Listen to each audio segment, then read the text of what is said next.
인생이란 원래 불공평하다. 그러나 불공평한 인생에 대해 불평, 불만을 터뜨릴 것인가? 실질적인 변화를 위해 소매를 걷어붙일 것인가는 우리 자신의 선택에 달렸다.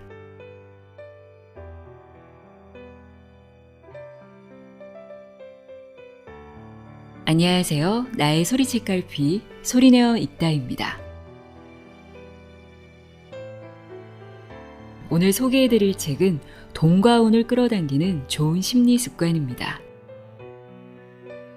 심리학이 이렇게 쓸모있을 줄이야 라는 책으로 잘 알려진 하버드대 심리학 박사 류시안 작가가 쓴 책인데요.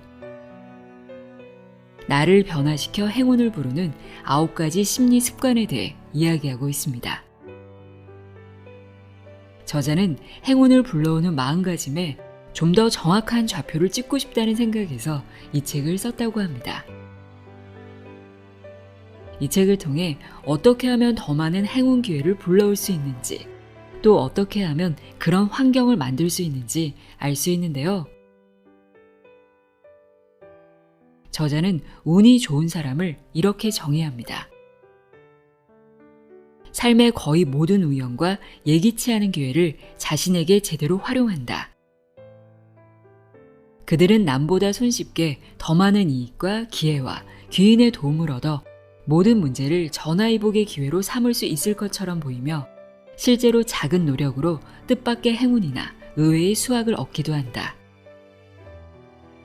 그런 까닭에 그들은 자신을 행운아라고 생각한다.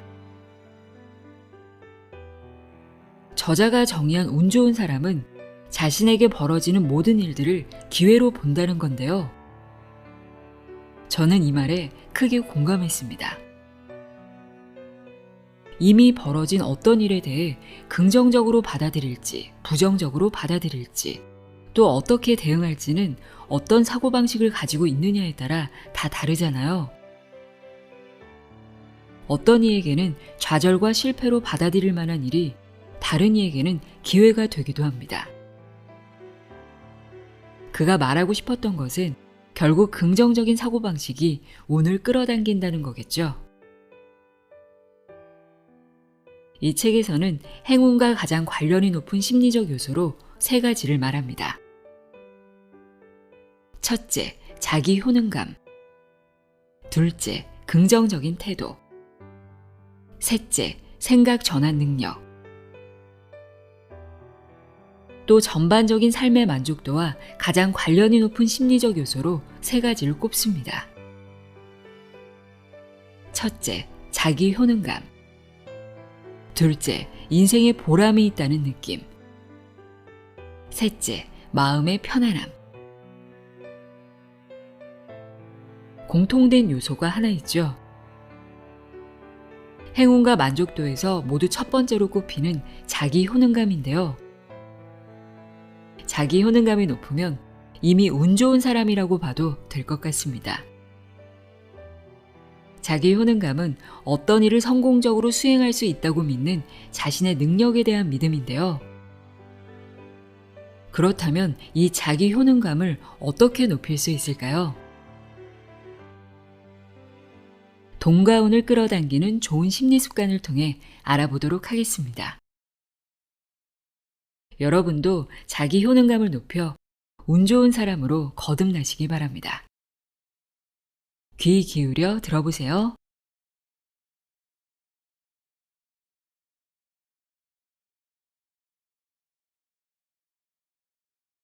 자기 효능감 높이기.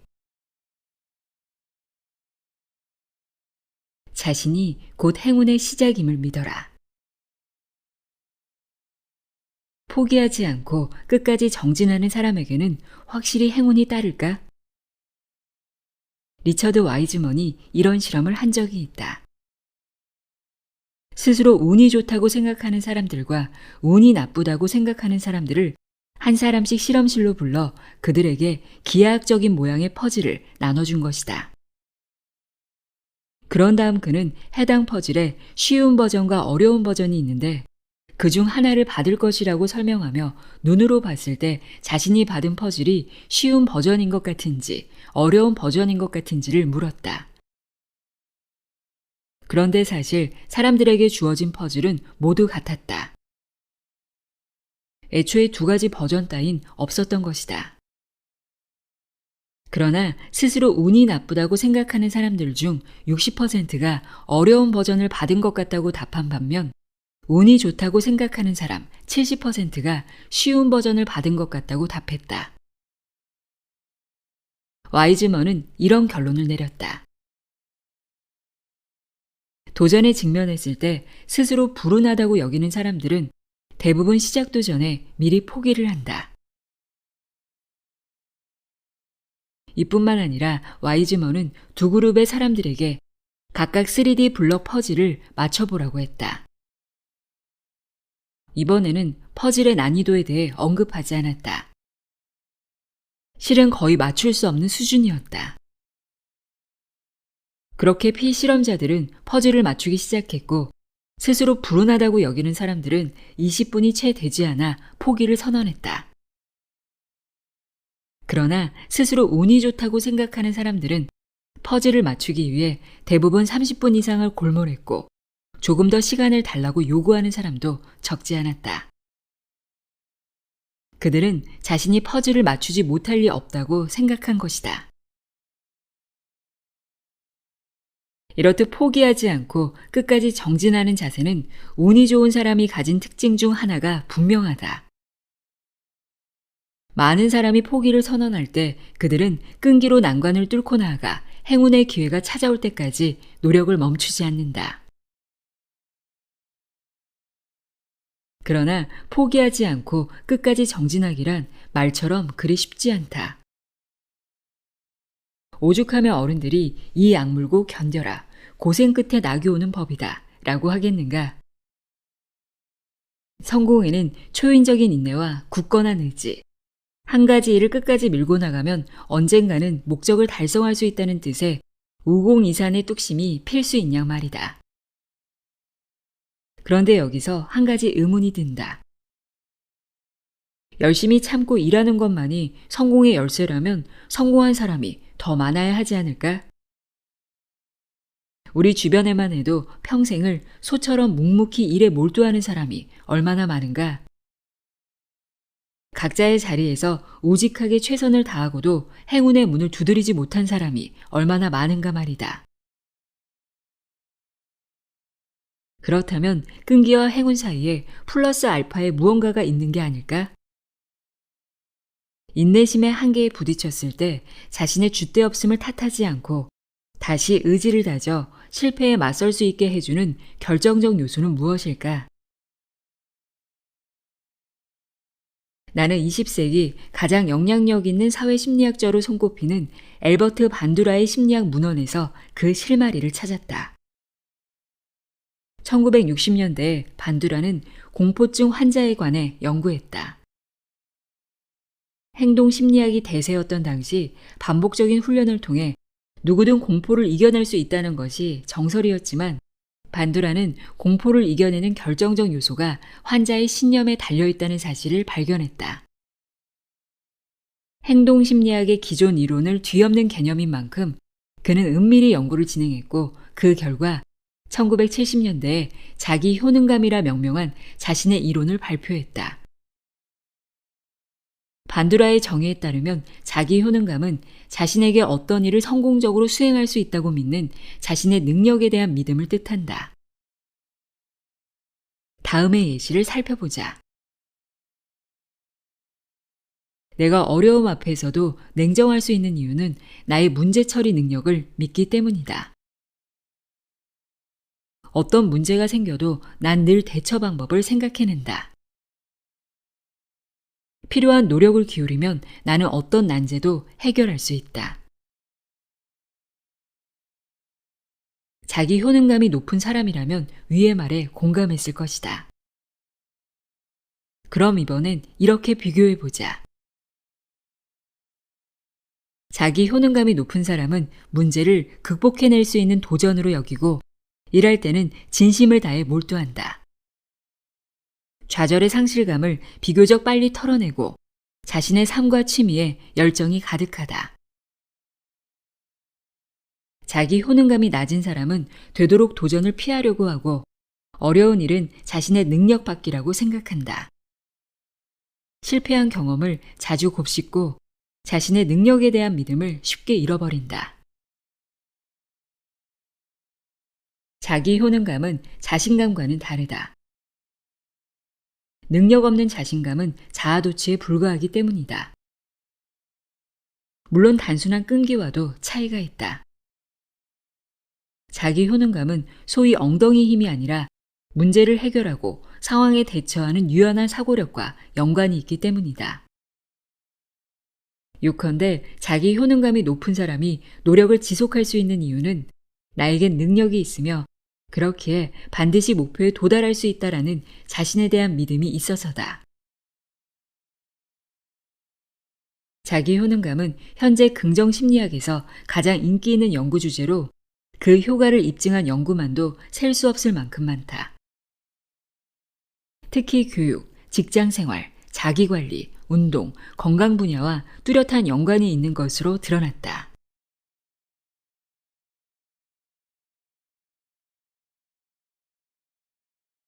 영리하게 버티기. 행운을 부르는 심리적 요소를 연구하기 위해 나는 설문조사를 실시했다. 자신의 삶에 어느 정도 만족하는지, 자신에게 얼마나 운이 있다고 생각하는지, 또 자신이 가진 인간관계, 소통, 심리적 문제는 무엇인지를 묻는 설문 항목을 만들어 인터넷에 올린 것이다. 나는 이를 통해 한 사람의 운에 가장 많은 영향을 미치는 심리적 요소가 무엇인지 알고 싶었다. 그리고 운 좋게도 8,000건에 육박하는 응답을 받아 다음과 같은 통계를 낼 수 있었다. 행운과 가장 관련이 높은 심리적 요소. 첫째, 자기 효능감. 둘째, 긍정적인 태도. 셋째, 생각 전환 능력. 전반적인 삶의 만족도와 가장 관련이 높은 심리적 요소. 첫째, 자기 효능감. 둘째, 인생에 보람이 있다는 느낌. 셋째, 마음의 편안함. 솔직히 말하면 놀라운 결과였다. 자기 효능감이 분명 행운과 관련이 있으리라 생각하긴 했지만 긍정적인 태도나 생각 전환 능력보다도 중요할 줄은 몰랐기 때문이다. 게다가 삶에 대한 만족도에서도 1위를 차지했다는 건 자기 효능감이 높은 사람일수록 삶에 대한 만족도도 높다는 뜻 아닌가? 이 결과 때문에 나는 원래 계획했던 신간의 개요를 수정해 이 챕터를 추가해야 했다. 자기 효능감 자체가 끈기와 깊은 관련이 있는 만큼 특별히 짚고 넘어가야 마땅하다고 생각했기 때문이다. 자기 효능감은 영리하게 버티기를 가능하게 하는 힘이자 끈기의 원천이라고 할 수 있으니 말이다. 자기 효능감을 높이는 훈련. 그렇다면 우리는 어떻게 해야 자신의 자기 효능감을 높일 수 있을까? 자기 효능감과 행운의 관계는 또 어떻게 해석해야 할까? 신념과 능력은 자기 효능감에 없어서는 안 될 중요한 요소다. 넘치는 능력을 갖고도 신념이 부족한 사람은 다가온 기회 앞에 지레 겁을 먹고 움츠러들며 자신감은 있으나 능력이 부족한 사람은 기회를 잡더라도 금세 미천이 드러나게 마련이다. 소위 자기 효능감을 만드는 황금 비율, 즉 능력과 신념을 모두 겸비한 상태여야 자신에게 다가온 기회를 잡아 이를 잘 활용할 수 있다. 한편 자기 효능감의 세 번째 요소는 동력이다. 능력과 신념이 있어도 동력이 없으면 아무것도 할 수 없다. 그렇다면 동력의 원천은 무엇일까? 보통 사람들의 동력은 압박감에서 비롯된다. 그러나 자기 효능감을 촉진하는 동력은 어려움을 극복해 일을 처리하고 싶다는 마음에서 비롯된다. 행운의 기회가 다가오고 있다면 능력과 신념을 합쳐 몸을 움직여야 한다. 그래야 행운을 내 것으로 만들 수 있다.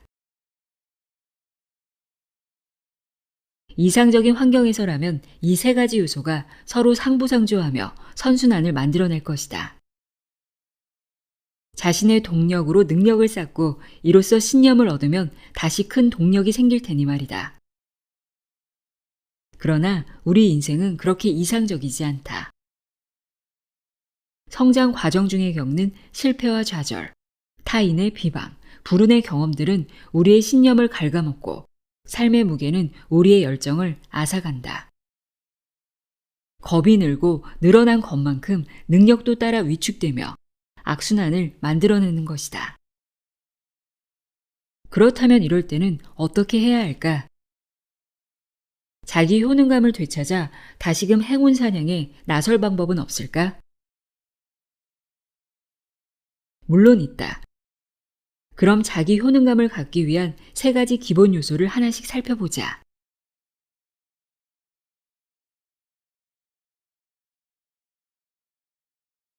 신념을 키우는 비결. 작은 성취 쌓기. 당신이 재채기 할 때마다 비가 내렸다면 당신은 재채기와 비가 절대적인 연관이 있다고 믿게 될 것이다. 우리의 신념은 이전의 경험을 바탕으로 하기 때문이다. 반복된 시도에 모두 같은 결과를 얻은 경험은 매우 굳건한 신념을 만들기에 충분하다. 따라서 떨어진 자신감을 회복하기 위해서는 스스로 목표를 세우고 그 목표를 달성할 때마다 얻게 되는 긍정적인 효과를 직접 누릴 필요가 있다. 여기서 포인트는 시작부터 너무 거창한 목표를 설정할 게 아니라 스스로 조금만 노력하면 달성할 수 있는 소소한 목표를 설정해야 한다는 점이다. 예전에 내가 나이키 퓨얼밴드를 구매했을 때를 예로 들어보자. 퓨얼밴드는 웨어러블 스마트 기기로 팔찌처럼 차고 다니면 도보수와 칼로리 소모량이 자동 계산되어 퓨얼 포인트라는 점수로 환산되었다. 스마트폰 전용 앱과 연동해 목표 달성 현황을 확인하고 과거 데이터를 관리할 수도 있었다. 퓨얼밴드를 착용하고 이틀이 채 되지 않았을 때 내 퓨얼밴드 앱으로 메시지가 날아왔다. 5,000 퓨얼 포인트 적립을 축하합니다. 스마트폰 화면에는 노래하고 춤을 추며 여기저기 꽃을 뿌리는 꼬마까지 등장해 나의 이 대단한 성과를 축하해 주었다. 그리고 며칠 후 10,000포인트 달성을 축하합니다. 대적할 상대가 없네요. 라는 메시지와 함께 또다시 꼬마가 등장해 꽃을 뿌렸다. 사실 온종일 누워있지 않고서야 일상생활 중 10,000포인트를 쌓는 것은 일도 아니었다. 그러나 목표 달성 깃발이 하나둘 늘어날 때마다 왠지 뿌듯한 기분이 들었다. 문제는 그 다음 스테이지부터였다. 다음 목표가 15,000포인트가 아닌 25,000포인트였고 그 다음은 또 50,000포인트로 간격이 점점 커졌기 때문이다. 그러나 처음부터 작은 성취를 경험한 나는 다음 목표를 향해 기꺼이 더 몸을 움직였고 그렇게 50만 포인트에 도달한 어느 날 더 이상 점수 때문이 아닌 운동을 위한 운동을 하는 나를 발견할 수 있었다. 이 시스템의 장점은 단연 똑똑한 스테이지 설계에 있었다. 시작은 누구나 쉽게 달성할 수 있는 목표치를 설정해 성취의 단맛을 보게 한 다음 조금씩 목표치를 높임으로써 평소 운동을 거의 하지 않던 사람도 더 많이 움직이게끔 유도했기 때문이다. 그런데 초반에 무료로 증정되는 작은 성취도 이와 같은 효과를 낸다. 한 세차장에서 고객들을 두 그룹으로 나눠 포인트 카드를 발급한 적이 있다. 첫 번째 그룹에게는 8포인트 적립 시 1회 무료 세차 기회를 얻을 수 있는 카드를, 두 번째 그룹에게는 10포인트를 적립해야 무료 세차 혜택을 받을 수 있지만 이미 2포인트가 무료로 적립되어 있는 카드를 발급했다. 다시 말하면 두 그룹 모두 8포인트를 적립해야 한다는 조건에는 차이가 없었다. 그러나 이후의 결과는 확연히 달랐다. 몇 개월 후 첫 번째 그룹은 19%만이 무료 세차 서비스를 받은 반면 두 번째 그룹은 34%나 무료 세차 서비스를 받았다. 게다가 그들은 첫 번째 그룹의 고객들보다 더 빨리 목표를 달성했다. 결론적으로 공짜로 받은 이 포인트가 사람들의 목표 달성 욕구를 자극한 셈이다. 어떤 일을 시도해 빠르게 신념을 키우고 싶다면 처음 목표는 작은 성취를 경험할 수 있도록 살짝 낮게 설정하는 것이 좋다. 그 작은 성취의 쾌감이 신념을 키워 목표를 높여갈 힘을 줄 테니 말이다. 능력을 키우는 비결. 피드백을 확인해 끊임없이 수정하기. 프린스턴 대학교를 갓 졸업했을 때만 해도 티모시 페리스에게는 이렇다 할 삶의 목표가 없었다. 한 컴퓨터 회사에 취업해 많지 않은 연봉을 받으며 한동안 무미건조한 삶을 살던 그는 이내 회사 생활을 접고 당시 유행하기 시작한 SNS를 활용해 비타민을 팔기 시작했다. 그렇게 6년 후 그는 큰 돈을 벌었고 자신의 경험을 책으로 엮어 베스트셀러 작가로서 이름을 올리기도 했다. 이뿐만이 아니었다. 그 사이 티모시 페리스는 수영할 줄 모르는 맥주병에서 프로 뺨치는 수영 실력자로 거듭났다. 또한 자칭 몸치인 그가 몇 개월 후 아르헨티나에서 열린 탱고 대회에서 쟁쟁한 베테랑들을 제치고 수상의 영예까지 안았다. 그가 이렇게 달라질 수 있었던 비결은 무엇일까? 그가 자신의 책에서 언급한 비결은 아주 간단했다. 첫째, 다른 사람들은 어떻게 하는지 유심히 관찰하라.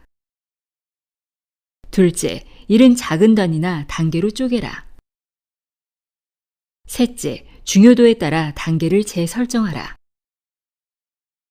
넷째, 되도록 단계를 간소화하고 잘못된 부분이나 발전시킬 부분은 없는지 끊임없이 관찰하라. 다섯째, 기술을 완벽히 내 것으로 만들 때까지 부단히 반복하라. 사실 이 속성학습법은 관찰, 분해, 실험, 조정을 거치는 과학적 방법과도 매우 유사한데 이 중에서 핵심은 단연 마지막 단계다. 실험 후의 피드백과 조정 없이는 개선도 발전도 기대할 수 없기 때문이다. 이는 춤 연습실에 거울이 필요하고 요리사가 끊임없이 음식의 맛을 봐야 하는 이유이기도 하다. 즉각적이고 지속적인 피드백이 있어야 좀 더 빠르게 잘못된 부분을 바로잡을 수 있으며 나아가 학습 효율을 배가할 수 있다.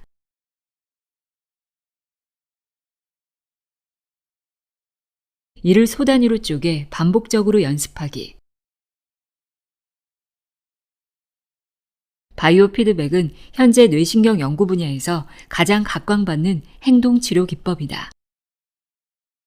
심장박동, 뇌파 등을 통해 피검자에게 실시간으로 신체의 변화에 대한 피드백을 제공함으로써 피검자 스스로 신체 활동을 관찰하고 의식적으로 이를 조절하도록 유도하는 것이다. 이 방법으로 훈련하다 보면 일반인도 자신의 의지로 뇌파를 바꾸고 심장박동 속도, 혈압 등을 조절해 통증까지 제어할 수 있다. 해탈의 경지에 이른 고승만이 가능했던 일을 이제는 대중도 할 수 있게 된 것이다. 그러니 자신의 능력을 빠르게 높이고 싶다면 속성학습법을 활용해보자. 복잡한 과정을 개별적으로 연습 가능한 소단위로 쪼갠 뒤 끊임없이 시도하고 조정하고 또 기록하자. 그리고 이렇게 피드백을 한 후에는 다시 수정하자. 유창한 영어 실력을 원한다면 미국 뉴스 앵커가 진행하는 뉴스를 녹음해 이를 따라 말하고 다시 듣기를 반복하며 연습을 해보는 것이다. 한편 멋진 춤선을 가지고 싶다면 자신이 춤추는 모습을 촬영해 두었다가 이를 되돌려보며 부족한 부분들을 하나하나 개선해 나갈 수 있다. 피드백 과정에서 조금씩 발전하는 자신의 모습을 확인할 때 신념도 자연스럽게 상승하는 법이다. 동력을 더하는 비결. 뭐뭐 해야 해를 뭐뭐 하겠어로 바꾸기. 큰 프로젝트 마감일이나 기말고사를 앞두고 혹은 영업 실적을 쌓기 위해 여러 고객을 만나느라 등등 정신없이 바빴던 한 주를 떠올려 보자. 내일 해야 할 일을 떠올리는 것만으로도 잠 못 이루던 그때, 매일 아침 일어날 때마다 당신은 어떤 기분이었는가? 자, 그럼 이번엔 내일이면 외국으로 긴 휴가를 떠난다고 상상해 보자. 당신은 지금 침대에서 여행 책자를 뒤적이며 일정을 계획하고 있다. 관광지 중 어디를 둘러볼지, 쇼핑은 어디에서 할지, 꼭 먹어야 할 특산물은 무엇인지, 잠 못 이루긴 마찬가지여도 기분은 완전히 다르지 않은가? 보통 사람들은 외국으로 여행을 떠나면 평소보다 더 많이 걷고 더 많은 사람을 만나며 새로운 환경에 온몸으로 부딪힌다. 출근할 때보다 더 빡빡한 일정을 소화하지만 여전히 즐겁기만 하다. 왜? 하나는 해야만 하는 일이고 다른 하나는 자신이 원해서 선택한 일이기 때문이다. 이는 취미가 직업이 되고 갑자기 재미가 없어졌다는 사람이 많은 이유이기도 하다. 아무리 재미있는 일이라도 반드시 해야만 하는 일이 되면 동력이 크게 떨어지게 마련인 것이다. 이럴 때는 이렇게 끊임없이 자신을 일깨우는 것이 도움된다. 이건 내가 원해서 하는 일이야. 매일 잠들기 전 내일 꼭 해야 할 일들을 나열해보자. 단 일을 적을 때는 다음과 같이 뭐뭐 하겠어라고 적자. 보고서 작성을 위해 인터넷 서핑을 하겠어. 3명의 고객에게 전화를 걸겠어. 책상 위에 놓인 서류들을 처리하겠어. 다 적은 후에는 다시 소리를 내어 읽어보자. 글로 쓰고 읽는 과정을 통해 이성적 사고와 감성적 잠재의식을 동시에 작동시켜 이건 내가 원해서 스스로 선택한 일이야 라고 자기 자신을 설득할 수 있을 테니 말이다. 이렇게 지속하다 보면 얼마 후에는 전보다 더 적극적이고 긍정적으로 변한 자신을 발견할 것이다. 1년 중 피트니스 클럽이 가장 성업하는 때는 바로 1월이다. 왜? 새해가 되면 다이어트를 하겠다며 피트니스 클럽에 등록하는 사람이 많기 때문이다. 물론 다들 처음엔 좋아, 건강한 아름다움을 위해 S라인을 만들고야 말겠어 라고 의지를 불태우며 이를 실행에 옮긴다. 그러나 어느 순간 일이 바빠지고 야근이 늘다 보면 또 피트니스 클럽에 가야 하잖아. 피곤한데 다음에 가자 라고 생각이 바뀌게 된다.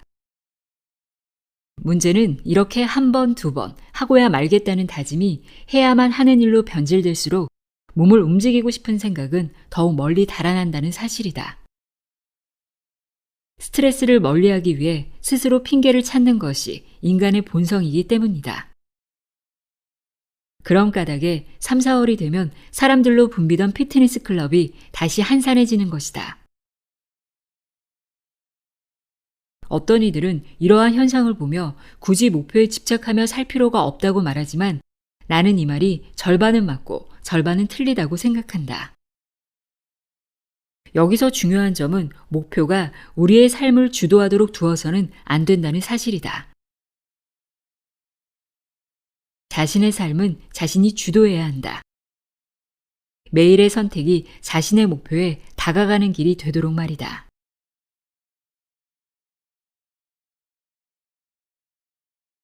나는 할 수 있어. 나는 믿어. 나는 원해. 새로운 도전과 목표 앞에 우리는 늘 흥분하고 또 긴장한다. 물론 긴장이 꼭 나쁜 것만은 아니지만 마음속의 두려움이 우리에게 마땅히 있어야 할 자기 효능감을 무너뜨리는 일은 없도록 해야 한다.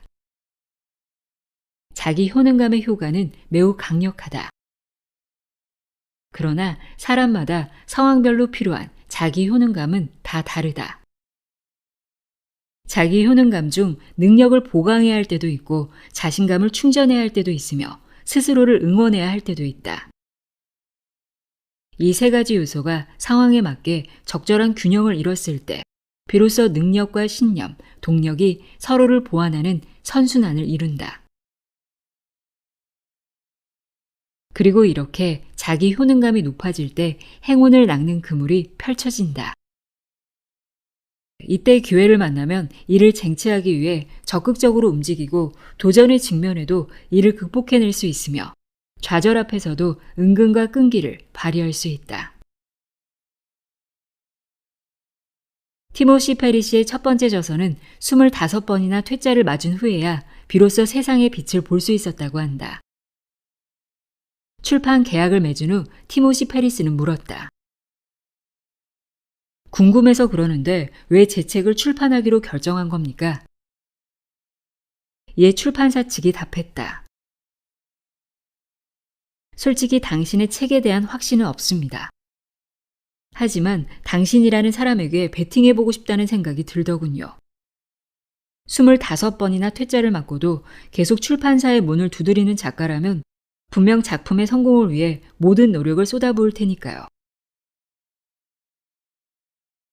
이렇게 출간된 4시간은 엄청난 반향을 일으키며 뉴욕타임스, 월스트리트 저널, 비즈니스워크에 베스트셀러 1위에 올랐고 무려 4년이 넘는 시간 동안 베스트셀러 목록에 이름을 올리며 출판계의 새로운 기적을 일궈냈다. 포기하지 않고 끝까지 정진한 덕분에 말이다. 나의 소리책 갈피 소리내어 읽다였습니다.